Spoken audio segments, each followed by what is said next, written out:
பிறர் துன்பத்தில் வருத்தப்படக்கூடிய மனம், இளகிய மனம் கொண்டவர்களாக இருப்பீங்க. மற்றவர்களுடைய நிலைமை என்ன, மற்றவர்களுடைய மனசில் எவ்வளோ கஷ்டம் இருக்குன்னு யோசித்து செயல்படக்கூடியவர்களாக இருக்கக்கூடிய மீனராசிக்காரர்களே, உங்களையே நீங்கள் மறந்துட்டு மற்றவங்களோட நலனுக்காக நிறைய செயல்களை செய்து வாழக்கூடியவர்கள் யாருன்னு பார்த்தீங்கன்னா மீனராசி தாங்க. அவங்க மறந்துடுவாங்க. எல்லா இடத்துலையும் தன்னை மறந்து மற்றவங்க பிரச்சனை மட்டும்தான் அவங்களுக்கு கண்ணுக்கு தெரியும். இது இவங்களுக்கு ஒரு பலமானு கேட்டாலும் பலம்தான், பலவீனமானு கேட்டாலும் பலவீனம் தான். இந்த செயல் இவங்களுக்கு எதையும் சார்பு இல்லாத ஒரு அமைப்பை ஏற்படுத்தி கொடுக்குதுங்க. அதே போல் எதை யோசித்தாலும் எதை செய்தாலும் ஆழமாக யோசித்து ஆழமாக செய்யக்கூடியவர்கள் தான் இவங்க. ரொம்ப யோசிப்பாங்க, சிந்தனை தெளிவாக வச்சுக்கணும், எந்த இடத்துலையும் மற்றவங்களுக்கு நம்மளால் பிரச்சனை வரக்கூடாதுங்கிறதுல தெளிவான எண்ண ஓட்டங்களை உடையவர்கள் மீனராசி. அதே போல் மற்றவர்களுடன் பழகும் பொழுதும் ரொம்ப யதார்த்தமாக பழகுவாங்க. அவங்க பணக்காரர்களாக இருந்தாலும் கவலைப்பட மாட்டாங்க, ஏழை அப்படிலாம் கிடையாது. எந்த வித பாகுபாடும் இல்லாமல் எல்லோரிடமும் பிடிச்சிருந்தால் மட்டும் போதும். இவங்களுக்கு கொஞ்சம் அன்பை காமிச்சா போதும், கொஞ்சம் பிடிச்ச மாதிரி இருந்தால் போதும். இவங்களுக்கு தகுதியானவர்கள் மாதிரி அவங்களுக்கு தோணணும், நல்லா பேசணும், சிரிக்கணும், மனசில் எதுவும் இல்லாத மாதிரி நடிக்கிறவங்கள பார்த்தா கூட இவங்க நம்பிடுவாங்க. அப்படிப்பட்ட குணங்களுக்கு சொந்தக்காரர்கள் யாருன்னு பார்த்தீங்கன்னா மீனராசி தாங்க. இதனாலேயே பல இடங்களில் இவங்க ஏமாற்றத்தை சந்திச்சிருக்காங்க. நிறைய இடத்துல கஷ்டம், கவலை, இதை எல்லாத்தையும் சந்தித்தவங்க யாருன்னு பார்த்தீங்கன்னாக்கா மீனராசி தான். அதே போல் நம்பவருங்க கூட இவங்க யாரெல்லாம் நம்புகிறாங்களோ அவங்களிடத்தில் என்ன பண்ணுவாங்கன்னா எல்லாத்தையும் சொல்லிடுவாங்க. இவங்க என்ன செய்ய போகிறாங்க, எப்படி செய்ய போகிறாங்கன்றதை எல்லாத்தையும் விலாவரியாக சொல்லிடுவாங்க. இதனாலே இவங்க எது செய்தாலும் முழுமையாகவும் செய்ய முடியாது, வெற்றி அடைய முடியாது. ஏன்னா சிக்கல்களை மற்றவர்கள் ஏற்படுத்தி விட்டுருவாங்க. இவங்க பேரில் எப்பயுமே ஒரு பொறாமையோடு இருக்கக்கூடியவர்கள் தான் பல பேர். உங்களுடன் இருப்பவர்கள் உங்களை பார்த்து நிச்சயமாக பொறாமைப்படக்கூடியவர்களாக தான் இருப்பாங்க இனிமேவும். ஏன்னா உங்களோட குணமும் உங்களோட அமைதி, உங்களோட அழகு எல்லாம் அவங்களுக்கு ஒரு மாதிரி பொறாமை எண்ணங்களை ஏற்படுத்துகிறது. அதோட விளைவு நீங்கள் எந்த காரியம் செய்தாலும் உங்களை ஜெயிக்க விடாமல் அதில் நிறைய சிக்கல்கள், தேவையில்லாத கஷ்டம், தேவையில்லாத வீண் விரயம், மன சங்கடம், உங்களுக்குள்ளேயே தாழ்வு மனப்பான்மை ஏற்படுத்தி விடுறது. உன்னால் எதுவும் முடியாதுன்னு சொன்னவங்களாம் நிறைய பேர் இன்னைய வரைக்கும் உங்கள் கூட இருக்காங்க. ஒன்னொன்னையும் சொல்லி உங்களை மேலே ஓங்கி வளர விடாமல் நிற்கிறதுக்கு காரணமும் உங்களுடன் இருக்கும் உறவுகள் தாங்க மெயினாக. இப்படிப்பட்ட உறவுகளோடையே வாழ்ந்துக்கிட்டு இருக்கிறீங்க. ஆனால் ஏன்னா எல்லாரும் உங்களுக்கு பிடிக்கும், எல்லாருக்கூடையும் இருக்கணும், உறவுகளோடு இருக்கணும், நண்பர்களோடு இருக்கணும், ஒரு கூட்டமாக இருக்கணும்னு நினைக்கக்கூடியவர்களாகத்தான் இருக்கிறீங்க நீங்கள். இப்படிப்பட்ட மீனராசிக்கு இப்போ வரக்கூடிய காலங்கள் எப்படி இருக்குது, கிரக பலன்கள் என்னென்ன கொடுக்குதுன்னு சொல்லிட்டு பார்க்கலாங்க. உங்கள் ராசிக்குள்ளேயே சனி பகவானும் சுக்கிர பகவானும் சேர்ந்து இருக்காங்க. உங்கள் ராசிக்குள்ளே தான் இப்போ இருக்காங்க. ஜென்ம சனியாக அமர்ந்துட்டுருக்காரு. இதனால் என்ன பிரச்சனை அப்படின்னு பார்க்குறீங்களா? பெரிய பிரச்சனைகள் எதுவும் இல்லை. ஏன்னா ஏற்கனவே நீங்கள் பொருளாதார ரீதியாக பல பிரச்சனைகளை சந்திச்சிட்டிங்க. இப்போ பார்த்தீங்கன்னா உங்களுக்கு தொழில் வளர்ச்சி இருக்குது. நல்லா படிக்கக்கூடிய பிள்ளைகளாக இருந்தால் நல்லா படிப்பாங்க. பொருளாதார மாற்றம்லாம் இருக்குது. வேலை வாய்ப்பு இழந்தவங்க நிறைய பேருக்கு இப்போ வேலை கிடைப்பதற்கான வாய்ப்புகள் இருக்குது. உடலில் மட்டும் பார்த்துக்கணும், தேக ஆரோக்கியத்தை ரொம்ப முக்கியமாக கவனமாக பார்த்து தாங்க ஆகணும்.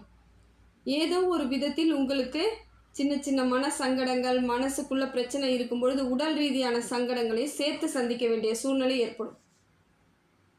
பேசும்பொழுது மட்டும் கொஞ்சம் நிதானமாகத்தான் நீங்கள் பேசி ஆகணும். ஏன்னா ஜென்ம சனியாக ஒருவர் அமர்ந்திருக்கார், சனி பகவான் அமர்ந்திருக்காருன்னா நாம் ரொம்ப நிதானத்தை கடைப்பிடிக்கணும்னு அர்த்தம். பயப்பட வேண்டிய அவசியம் கிடையாது. பயந்தாலாம் ஒன்றும் வேலைக்கு ஆகாது. நம்ம என்ன செய்யணுன்றதை செஞ்சால் மட்டும் போதும். இது நாள் வரைக்கும் பொருளாதார ரீதியாக பண நெருக்கடிகளை நீங்கள் நிறைய சந்திச்சு இருந்தாலும் இப்போ அந்த நெருக்கடியெல்லாம் கொஞ்சம் குறையறதுக்கான வாய்ப்புகள் அதிகமாக இருக்குதுங்க. திடீர் பண வரவு ஏற்படும். ஏன்னா சுக்கிரனும் உங்களுக்கு சேர்ந்து இருப்பதனால் எல்லாமே ஒரு திடீர் யோகத்தையே சேர்த்து தான் கொடுக்குறார். பொருளாதார மாற்றம் இருக்கும், பண வளர்ச்சி இருக்கும், பணப்புழக்கம் இருக்கும். எதுவுமே இல்லாமல் தடைப்பட்டு போனால் போல் ஸ்தம்பிச்சு நின்றவங்க கூட இப்போ செயல்படுவதற்கான காலகட்டத்தில் இருக்கிறீங்க. அதே போல் உறவுகளுடன் பேசும்பொழுது மட்டும் நிதானத்தோடு பேசி ஆகணுங்க. ஏன்னா உங்களுக்கு வீண் விரயத்தையோ இல்லை வீண் சங்கடத்தையோ ஏற்படுத்தி விடக்கூடிய அமைப்பில் இருக்காங்க. உங்களை பற்றி தவறான கருத்துக்களை வெளியே சொல்லிடுவாங்க. நீங்கள் ஏதோ ஒன்று சாதாரணமாக பேசியிருப்பீங்க, அதை அவங்க பெரிய விஷயமாக எடுத்துக்கிட்டு அதை பற்றி உங்களை பற்றி தவறான தப்பான தகவலை பரப்பி விடுறதுக்கு நிறைய பேர் உங்கள் கூடயே இருக்காங்க. இதனால் ரொம்ப ஜாக்கிரதையாக தான் பேசி ஆகணும். முடிந்த வரைக்கும் அமைதியாக இருப்பது இப்போ கொஞ்ச காலத்துக்கு ரொம்ப நல்லதுங்க. அதே போல் எந்த செயல் செய்தாலும் வெளியே முடிந்த வரைக்கும் சொல்லாமல் உங்களுக்குள்ளே வைத்து அத்தனை செயல்களையும் செய்யுங்க. கூடிய விரைவில் மாற்றம் ஏற்பட்டுடும்.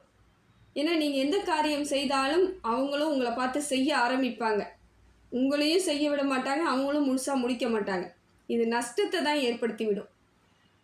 போட்டி பொறாமை எல்லாமே ஜாஸ்தியாக இருக்கக்கூடிய ராசி எதுன்னு பார்த்தீங்கன்னா உங்கள் ராசியை பார்த்து மற்றவங்க அந்த அளவுக்கு பண்ணுவாங்க.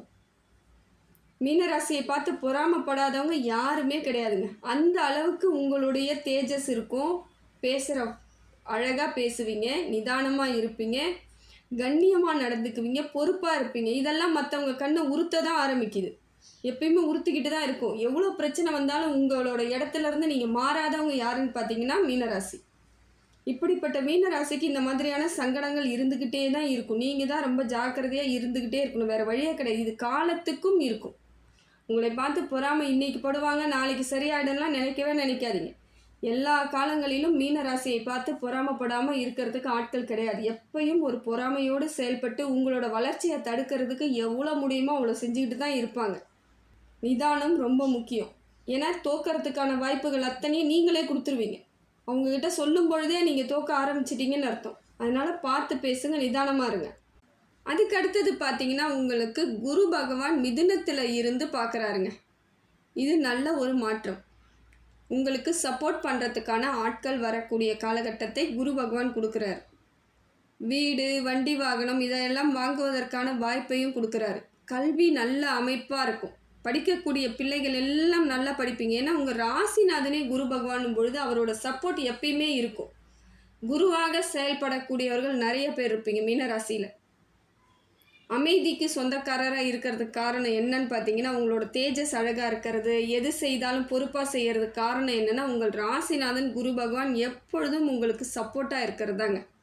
எந்த காலத்துலேயும் உங்களுக்கு அவரோட துணை இருந்துக்கிட்டே இருக்கும். அது இப்போ நல்ல ஒரு இடத்துல இருக்கும் பொழுது எல்லாமே நல்ல மாற்றத்திற்கான வாழ்க்கை தொடங்குவதற்கான காலகட்டத்தில் கூட நிறைய பேருக்கு இருக்குது. ஏன்னா இது நாள் வரைக்கும் பெரிய பிரச்சனைகளையும் பெரிய சங்கடங்களையும் சந்தித்து வந்திருக்கீங்க. சாதாரண விஷயம் கிடையாது. மீனராசியெல்லாம் எல்லாத்தையும் போட்டு உழண்டு கஷ்டப்பட்டு அந்த அளவுக்கு பாதிப்புகளை அடைந்தாலும் இவங்களோட நிதானம் தாங்க இன்னைய வரைக்கும் இந்த இடத்துல ஜெயிக்க வச்சுக்கிட்டு இருக்கிறதுக்கு காரணம் கூட. நிதானத்திற்கு சொந்தக்காரர்களாக இன்னைய வரைக்கும் இருக்கீங்க. மனசளவில் ரொம்ப கவலை இருக்கும், கஷ்டம் இருக்கும், விரக்தி இருக்கும். ஆனால் அடுத்த கொஞ்ச நேரத்துக்கெலாம் மறுபடியும் ஒரு முயற்சியும் இருக்கும். அதுதான் மீனராசி. எவ்வளவு பிரச்சனை வந்தாலும் மறுபடியும் முயற்சி பண்ணிக்கொண்டே இருப்பவர்கள் யாருன்னு பார்த்தீங்கன்னா மீனராசி தாங்க.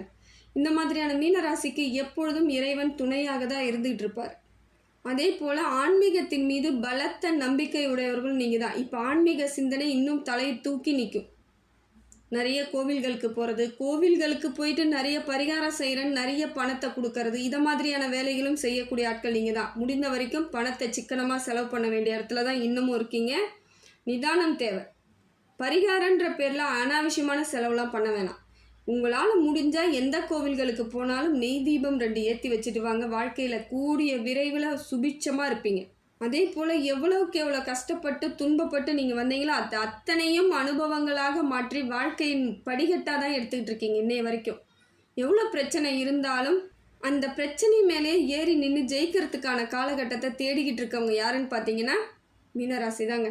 அதையெல்லாம் உங்களுக்கு குரு பகவான் சப்போர்ட் பண்ணுறது பெரிய மாற்றம். அடுத்தது பார்த்தீங்கன்னா புதன் பகவான் மேஷத்துலேருந்து உங்களை பார்க்குறாருங்க. உங்கள் ராசியை பார்க்கும் பொழுது பேச்சு திறமை கூடுதலாக இருக்கும். பேசும்பொழுது இனிமையாக பேசுவீங்க. எப்பயுமே உங்ககிட்ட பேச்செல்லாம் அழகாக தான் இருக்கும். இருந்தாலும் இப்பொழுது இன்னும் உங்களை பேச்சாலே கவர்ந்துருவீங்க. எல்லாரையும் எளிமையாக பேசுவீங்க. எல்லாருக்கும் புரிகிற மாதிரி பேசுவீங்க. இது ஒரு மாதிரியான இயற்கையான சுபமங்களுடன் உங்களுடன் புதனும் சேரும் பொழுது இன்னும் பல மாற்றங்களை ஏற்படுத்தி கொடுக்குறாருங்க. அதே போல் புத்திசாலித்தனம் அதிகமாக ஏற்படும். இப்போ புத்திசாலித்தனமாக எல்லா வேலையும் செய்வீங்க. புரிதல் ஏற்படும். வாழ்க்கையில் என்னெல்லாம் செய்யணும் எதெல்லாம் செய்யக்கூடாதுங்கிற தெளிவு கிடைச்சிரும். குடும்பத்தாரிடம் இணக்கமாக இருப்பீங்க. இது நாள் வரைக்கும் சின்னதாக ஏதோ வாக்குவாதம், கோபம் இதெல்லாம் இருந்தாலும் இப்போ உங்களுக்குள்ள ஒரு அனுசரணை வரும். எல்லா விஷயத்தையும் குடும்பத்தில் உட்காந்து பேச ஆரம்பிப்பீங்க. வெளியே போய் இனிமேல் பேச மாட்டீங்க. உங்களுக்கு தெளிவான சிந்தனையும் தெளிவான அறிவும் வழிவகையும் இப்போ வந்து புதன் பகவான் கொடுக்கறதுனால இந்த காலகட்டம் மாற்றத்திற்கான காலகட்டம் தாங்க. இந்த சிந்தனை உங்களுக்கு காலத்துக்கும் நன்மையை ஏற்படுத்தி கொடுக்குதுங்க புதன் பகவானா. ரிஷபத்திலிருந்து சூரியன் உங்கள் ராசியை வந்து பார்த்துக்கிட்டு இருக்காருங்க. இது வந்து ஒரு நடுநிலையான அமைப்பு, சுமாரான அமைப்பு தான். கீழேயும் இறங்காது மேலேயும் போகாதுன்ற மாதிரி ஒரு நடுநிலையில் இருக்கக்கூடிய அமைப்பில் இருக்காங்க. எப்படின்னு பார்க்குறீங்களா? வளர்ச்சி எதுவும் பெருசாக இல்லைனாலும் தோல்வியும் கிடையாது. இது நாள் வரைக்கும் எப்படி உங்களுக்கு ரொட்டேஷனாக போயிட்டுருக்கோ அதே மாதிரியான ஒரு அமைப்பை தான் சூரிய பகவான் உங்களுக்கு கொடுத்துட்ருக்கார். எந்த விதத்திலும் மாற்றம் இல்லாமல் தெளிவான ஒரு சிந்தனையில் இருந்தீங்கன்னா தெளிவாக இருப்பீங்க. சிலர் குழப்பிக்கிட்டே இருக்காங்கன்னா அவங்க குழப்பத்துக்கான சூழ்நிலையை ஏற்படுத்திக்கிட்டே இருப்பார். இதுதான். ஆனால் உங்களுக்கு தொழில் வளர்ச்சி கொடுக்குறார். பொருளாதார மாற்றம்லாம் கிடைக்குது. பொருளாதாரத்தில் சிறப்பாக இருக்குது. ஆனால் பெரிய அளவுக்கு பொருளாதாரம் உங்களுக்கு வர்றதுக்கான வாய்ப்புகள் குறைவாக இருக்குது. நல்ல ஒரு முன்னேற்றம் இருந்தாலும் காலம் கொஞ்சம் தாமதமாகறதுக்கான வாய்ப்புகள் இருக்குது. உடனடியாக எதையும் அவர் கொடுக்க இல்லை. இப்போதைக்கு கொஞ்சம் நிதானத்தோடு செயல்படக்கூடிய அமைப்பில் இருக்கிறார். அதே போல் படிக்கக்கூடிய பிள்ளைகளுக்கெல்லாம் நல்ல ஒரு கல்வி தகுதியை கொடுக்குறாருங்க. மேற்கல்வி படிக்கக்கூடிய பிள்ளைகளுக்கு ஒரு நல்ல மாற்றத்தை ஏற்படுத்தி கொடுக்குறாருங்க குரு பகவான். சிந்தனைகளை தெளிவாக ஏற்படுத்தி கொடுக்குறாரு. அதே போல் எந்த பாடம் படிக்கணும், எந்த உயர்கல்விக்கு போகணும், எந்த காலேஜ் போகணும், எந்த சப்ஜெக்ட் எடுக்கணுன்ற வித்தியாசம் இல்லாத ஒரு முறையான அமைப்பை உங்களுக்கு இப்போ தெளிவுபடுத்திடுவார். இதெல்லாம் கரெக்டாக எடுத்துருவீங்க, நீங்களே பிளான் பண்ணிக்குவீங்க. படிக்கக்கூடிய பிள்ளைகள் தெளிவான முடிவை எடுத்துருவாங்க. மீனராசியில் கொஞ்சம் அமைதியாக இருக்கிறதுனால அவங்களே தெளிவாக உட்காந்து சிந்தித்து செயல்பட்டுருவாங்க. என்ன ஒன்று, நீங்கள் நிதானமாக இருந்து தாங்க காரியத்தை சாதிக்க வேண்டிய அவசியத்தில் ஏற்பட்டிருக்கு. உங்களுக்கு சூரியன் நிதானத்தை கொடுத்துருக்காரு. ஃபாஸ்ட்டாக உங்களை ரன்னிங் ஓடவும் விடலை, கீழே விழவும் விடலை, அமைதியாக கொண்டுட்டு போகிறாரு. அதற்கு தகுந்தாற் போல் செயல்பட்டால் மாற்றம் உங்களுக்கு உறுதியாக இருக்குதுங்க. அடுத்தது பார்த்திங்கன்னா ராகு பகவான் உங்களுக்கு தேவையில்லாத மன சஞ்சலத்தை ஏற்படுத்திக்கிட்டே இருக்காருங்க. தூக்கத்தை குறைக்கிறார். நல்லா தூங்கிட்டு இருக்க உங்களை வந்து எழுப்பி விடுற மாதிரி, எப்பயுமே உங்களுக்கு ஒரு மாதிரி டென்ஷனாக இருக்க மாதிரி ஏதோ ஒரு பதட்டமான சூழ்நிலையை ராகு பகவான் ஏற்படுத்தி கொடுக்குறாருங்க. மன அமைதி இல்லாத ஒரு சூழ்நிலை. இதனால் என்ன பண்ணுவீங்க, கொஞ்சம் உங்களுக்குள்ள கோபம் வர மாதிரி இருக்கும். எதையோ இழந்தா போல் ஒரு அமைதி இல்லாத ஒரு எண்ணங்கள் உங்களுக்கு ஏற்படும். அதற்கெல்லாம் இடம் கொடுக்காதீங்க. இப்போ கொஞ்சம் அது மாதிரி இருக்கும் பொழுது அந்த மாதிரியான சூழ்நிலை ஏற்படும். முடிந்த வரைக்கும் இரவுலலாம் நல்லா தூங்கிறதுக்கு முயற்சி பண்ணுங்கள். வேறு வழி கிடையாது. ஏன்னா ராகு பகவான் உங்களுக்கு சிந்தனை அளவில் ரொம்ப கஷ்டத்தை பலகீனத்தை கொடுக்குற மாதிரி இருக்கார். அதே போல் பொருளாதாரம் வர அளவுக்கு அதை விட ஒரு பங்கு வந்து செலவு கொடுக்குறார். வீண் விரய செலவுகளை ஏற்படுத்தி விடுறார். இது இன்னும் உங்களுக்கு மனதளவில் கொஞ்சம் உங்களுக்கு பயத்தையும் கஷ்டத்தையும் ஏற்படுத்தி கொடுக்குதுங்க.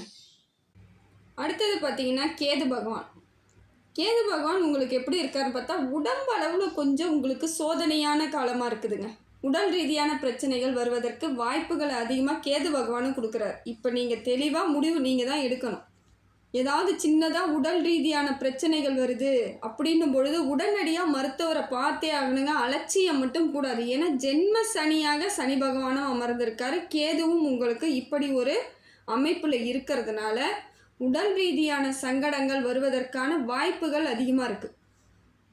அதே போல் நிதானமாக செயல்படணும். வண்டி வாகனத்தில் செல்லும் பொழுது ரொம்ப ரொம்ப நிதானமாக தாங்க போய் ஆகணும். எந்த விதத்திலும் அலட்சியம் கூடாது. வண்டி எடுத்துகிட்டு வேகமாக போகிறேன், வேறு வழி இல்லை, எனக்கு டைம் ஆயிடுச்சு, ஃபாஸ்ட்டாக போகிறேன், திட்டுவாங்க அப்படின்னு பரவாயில்ல, திட்டு கூட வாங்கிக்குவாங்க, தப்பே கிடையாது. வேகமாக போகும்பொழுது சில விபத்துக்கள் ஏற்படுவதற்கான வாய்ப்புகளை கேது பகவான் உங்களுக்கு அதிகமாக கொடுக்குறார். இந்த மாதிரியான சூழ்நிலையை நீங்கள் சரியான அமைப்பாக நீங்கள் தான் கையாளணும். ஏன்னா எல்லா நேரங்களிலும் உங்களுக்கான தெளிவு உங்கள்கிட்ட தான் இருக்கணும். அப்போ வந்து நிதானம் இல்லாமல் மறந்து போகிறது, வேகமாக போகணும், அந்த சூழ்நிலையை நீங்கள் கையில் எடுக்கும் பொழுது பிரச்சனைகள் ஆகிடும். உங்களோட நிலவரம் என்ன, கிரகம் எப்படி இருக்குது, நீங்கள் எந்த சூழ்நிலையில் இருக்கிறீங்கன்னு தெரிஞ்சுக்கிட்டு அதன்படி செயல்பட்டால் மட்டும்தாங்க தப்பிக்கலாம். 2 திட்டு வாங்குறதுல ஒன்றும் நீங்கள் குறைஞ்சிட போகிறது கிடையாது. ஆனால் அதை விட்டுட்டு நான் திட்டே வாங்கக்கூடாது, வேகமாக ஆஃபீஸ் போகணும், இல்லை வேகமாக நான் வேலைக்கு போகணுன்னும் பொழுது உங்களுக்கு சங்கடங்கள் வந்துடலாம். இல்லையா, கொஞ்சம் முன்னாடி கிளம்புங்க, அவ்வளோதான். அதை விட்டுட்டு நீங்கள் வந்து வேகமாக வண்டி எடுத்துகிட்டு போகிறது, அதே போல் நண்பர்களுடன் வண்டியில் போகிறது, இதையெல்லாம் தவிர்த்துணுங்க. இந்த சூழ்நிலை உங்களுக்கு கேது பகவானால் உடல் ரீதியான சங்கடங்கள் அத்தனையும் வருவதற்கு வாய்ப்புகள் இருக்குது. அதே போல் பழைய பகைகளை ஏற்படுத்துவதற்கான வாய்ப்புகளையும் அதிகமாக கொடுக்குறார். புது பகை உருவாகலைனாலும் பழசாக ஏதோ ஒரு சின்னதாக எப்பயோ நடந்த பிரச்சனைலாம் இப்போ தலை தூக்கிட்டு வரும். உங்களுக்கு தேவையில்லாத மனசுக்குள்ளே ஒரு பயத்தையும் பதட்டத்தையும் ஏற்படுத்தி கொடுக்குறார் கேது பகவான். விநாயகர் வழிபாடு தொடர்ந்து பண்ணி ஆகணுங்க, வேறு வழி கிடையாது. அதே போல் வண்டி வாகனங்கள் செல்லும் பொழுது விநாயகரை வழிபாடு செய்துட்டு தான் நீங்கள் வண்டியை எடுக்கணும். அதை செய்து பாருங்கள், கூடிய விரைவில் உங்களுக்கு எந்த வித பிரச்சனையும் இல்லாமல் ஸ்மூத்தாக போயிட்டே இருக்கும். கேது சரியில்லாத பொழுது நீங்கள் திங்கட்கிழமையில் விநாயகர் வழிபாடு உங்களுக்கு சிறப்பான பலனை கொடுக்குங்க. 11 தேங்காய் மாலை கட்டி நீங்கள் விநாயகருக்கு போடுங்க. ஒரு முறை செய்தால் கூட உங்களுக்கு இந்த மாதிரியான வீண் சங்கடங்கள், வீண் பிரச்சனைகள், ஒரு மன கஷ்டம், ஒரு பயம் எதுவுமே இல்லாமல் உங்களை நல்லபடியாக எடுத்துகிட்டு போயிட்டு கரெக்டாக அந்த கோள்கள் உங்களுக்கு மாற்றத்தை ஏற்படுத்தி கொடுத்துரும். விநாயகர் மட்டும்தாங்க இதற்கான சரியான பரிகாரம். முடிந்த வரைக்கும் இந்த காலகட்டத்தை நீங்கள் நிதானமாக செயல்படி கொண்டு போக வேண்டிய அவசியத்தில் தான் இருக்கிறீங்க. ஜென்ம சனி இருக்கிறதுனால எல்லா கிரகங்களும் உங்களுக்கு சப்போர்ட் பண்ணாலும் ஜென்ம சனியாக இருக்கும் பொழுது உங்களுக்கு பல பிரச்சனைகள் ஏற்படுவதற்கான வாய்ப்புகள் இருக்குது. கொஞ்சம் நிதானத்தோடு செயல்படுங்க, எல்லாமே சரியாயிடும். காலம் மாறும், உங்களுக்கான வழிவகை சேர்ந்துடும். எந்த விதத்திலும் துன்பம் கிடையாது. இருந்தாலும் நீங்கள் கையாளும் விதம் தெளிவாக இருந்தால் தான் உங்களோட ஹேண்டில் தாங்க இப்போ, வேறு ஒன்றும் கிடையாது. இறைவன் எப்பொழுதும் உங்களுக்கு பக்க பலமாக தான் இருந்துகிட்டு இருக்காரு.